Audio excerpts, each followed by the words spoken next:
وزیر اعلیٰ پنجاب کی ہدایات پر C M free wifi service کا دائرہ کار مزید بڑھا دیا گیا ہے۔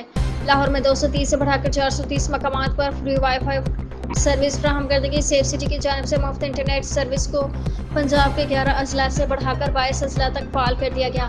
پنجاب کے 22 اضلاع میں 7 سے 10 مقامات پر مفت وائی فائی سروس فراہم کی جا رہی ہے۔ لاہور، قصور، ننکانہ صاحب، شیخوپورہ، سیالکوٹ، گجرات، جہلم، اٹک میں سروس فعال، حسن ابدال، ساہیوال، اوکاڑہ اور مری کے اہم مقامات پر بھی مفت وائی فائی سروس دستیاب ہے۔ فری وائی فائی سروس کو جدید ٹیکنالوجی وائی فائی 6 پر منتقل کر دیا گیا۔ وائی فائی 6 ٹیکنالوجی کی بدولت صارفین کو مزید تیز انٹرنیٹ کی فراہمی ممکن ہو سکے گی۔ فری وائی فائی سروس کا دائرہ کار جلد پنجاب بھر تک پھیلایا جائے گا۔ اب تک 37.22 ملین سے زائد صارفین نے 905 ٹی بی ڈیٹا استعمال کیا۔ شہری مفت وائی فائی سروس سے استفادہ کرتے اپنی روزمرہ کی سرگرمیوں کو مزید آسان بنا رہے ہیں۔